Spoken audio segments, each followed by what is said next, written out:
Alright, in this lesson we're going to be looking at graphs of relations and functions. So the word relation you kind of hear in algebra and then you move on past it, you don't talk about it much, but a relation is just literally that, a relationship between two variables. So you could say y equals x, that just means the relationship between y and x is that they're the same. Right here there's a relation, it's y equals cube root of x. So that's telling you that the y value is equal to the cube root of the x value. Now in this lesson we're going to be looking at a lot of graphs. So we're going to be going back to just the basic way of graphing a relation or a function, and that is making a table. So if you ever encounter a function, it's great to know what they look like. It's great to know that y equals x squared is a parabola, how to graph a circle, things like that. But what you can always do if you forget or you're not sure is you make a table of values. And what's great about making a table of values is you have a lot of ownership of it. So we make a little, what we call maybe a t-chart. We'll have x, we'll have y. And so you can pick whatever you want to plug in just to find out what the other variable would be to make that true.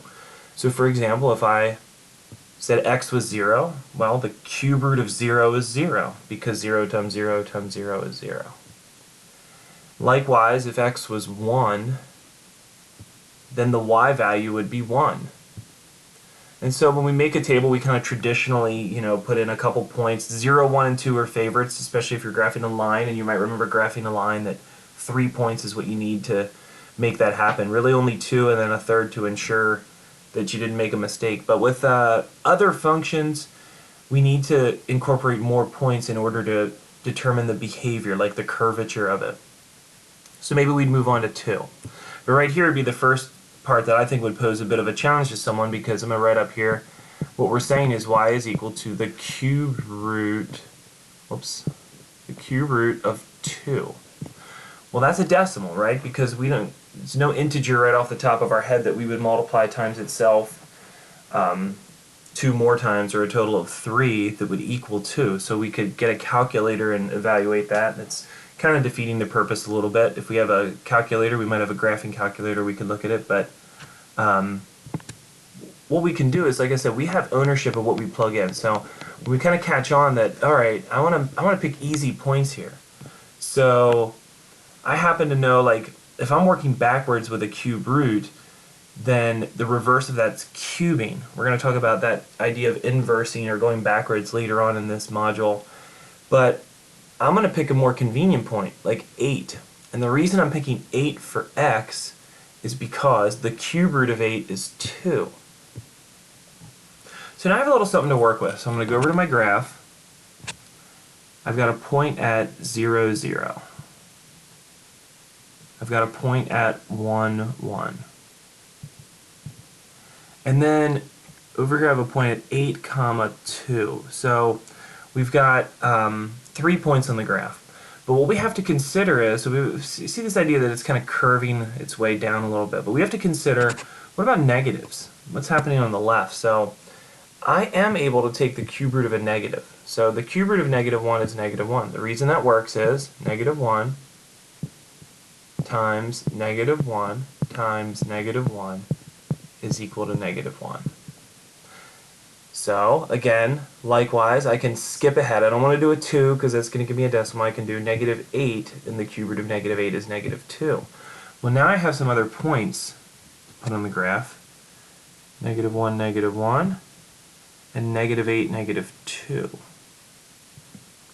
And now what you can see is I've got a graph. It's coming over through the origin and heading out this way. Real quick, we'll talk about domain and range on this one. The domain, remember, that's the set of x values you can plug in. So for this guy, I can take the cube root of anything. I can take cube roots of negatives. So the domain is going to be, oh, here we go. The domain is going to be all real numbers, or we would say negative infinity to infinity if we're given it in interval notation. The range Now, when you first look at this graph, you might say, wow, this is kind of contained within like a small window. It like only goes from, maybe -3 to 3, -2 to to 2. But the reality is that's not true, right? Because I can get any y value I want as long as I put a big enough x value. And that's a little challenging thinking about the concept of infinity here, but the y isn't growing as fast as the x is, but it still grows. So this thing is going to go all the way up to infinity, and it's going to go all the way down to negative infinity. You just have to be patient with its growth, but it will keep going up and down. We're going to look at two more graphs briefly. One here, what if it's not solved for y? What if it's x equals y squared? Well, you can take the time to solve it for y if you'd like, but sometimes you sort of lose part of the answer that way. So we're just gonna keep it as is and make our chart. Now again, 0, 0, pretty common with functions that aren't really moved around, or relations that aren't moved around on a graph. So if I plug 0 in for x, 0 squared 0. It gets a little more challenging though when I start plugging in bigger numbers. So 1 I can do, 1 squared is 1. But what about when x is 2? Well, now I'm giving myself a lot more work because I say 2 equals y squared. I got to work backwards.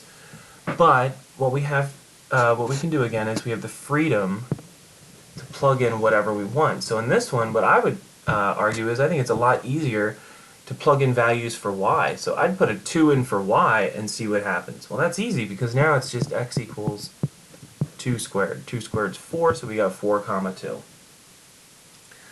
Likewise, with this one, we can check some negatives, right? Now, when I say negatives, I mean negatives in the y value. So -1, square it, you get 1. -2, square it, you get 4. So be careful with your order of your points here. But we'll head over to the graph, and we're going to plot these points that we came up with. And so, we've got 0, 0, so we're coming through the origin. We've got 1, 1.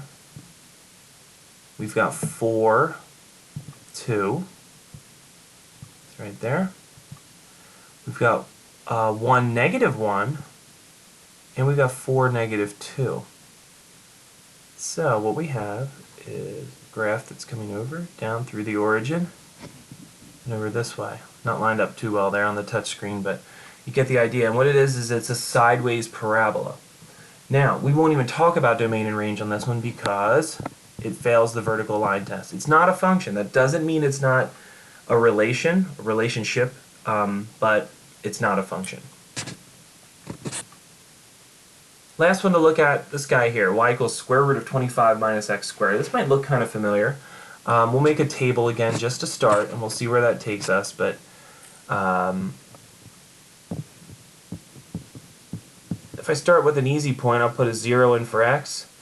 25 minus 0 is 25. Square root of that is 5. Okay, 0 comma 5. Now 1 isn't going to work out very convenient. If I put a 1 in, I'm going to have the square root of 25 minus 1, that's 24, and the square root of 24 I don't know off the top of my head. I know it's a little bit less than 5. If that's all we have to work with, then that's all we have to work with, and we can estimate. But I'm going to kind of bump over and just test a couple other ones in my head. Like 2, well, 2 gives me the square root of 21. 3, wow, how about 3? When I put a 3 in, 3 squared is 9, 25 minus 9 is 16, and the square root of that is 4, so I got another point. And then reverse that, put a 4 in, 16 when you square it, 25 minus 16 is 9, and the square root of 9 is 3. So we're actually getting some points out of here that work, and plug a 5 in, that'll work nicely. 5 squared is 25, subtract that at 0. Let's put a 6 in. Okay, that's a problem. 6 squared is 36, so we'd have 25 minus 36, that's negative 11, we have the square root of a negative, that's no good. So that means that is outside the domain of this function. And kind of a clue that this one's a function is whenever you have y equals y by itself, that's like saying f of x equals. So we have a function to work with. I'm going to start plotting these points and see what happens. We got 0 comma 5.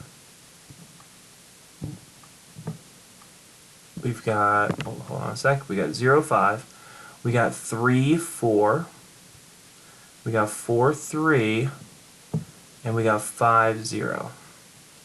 And so we've got a graph that's curving over and down. And what it is, it looks like a quarter of a circle. And we kind of stopped. We could get a little more out of this because we can go to the left.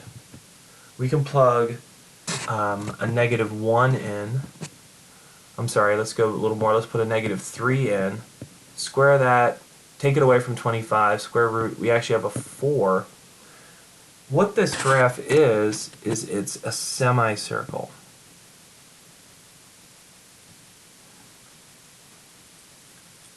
So domain, the domain, this thing you can only plug in numbers from -5 up to 5. Anything less than -5, it's going to give you an error. It's going to give you a complex number, and we're graphing with real numbers.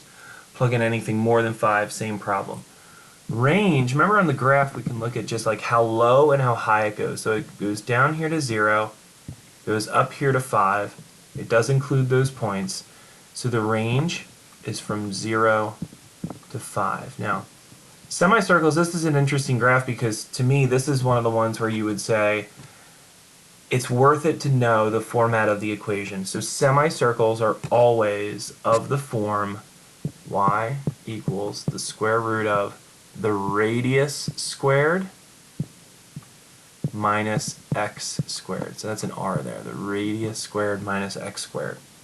That'll be the graph of a semicircle. So if you look, this one over here, it was square root of 25 minus x squared, so 5 squared is 25, and if you look on the graph, it has a radius of 5 here.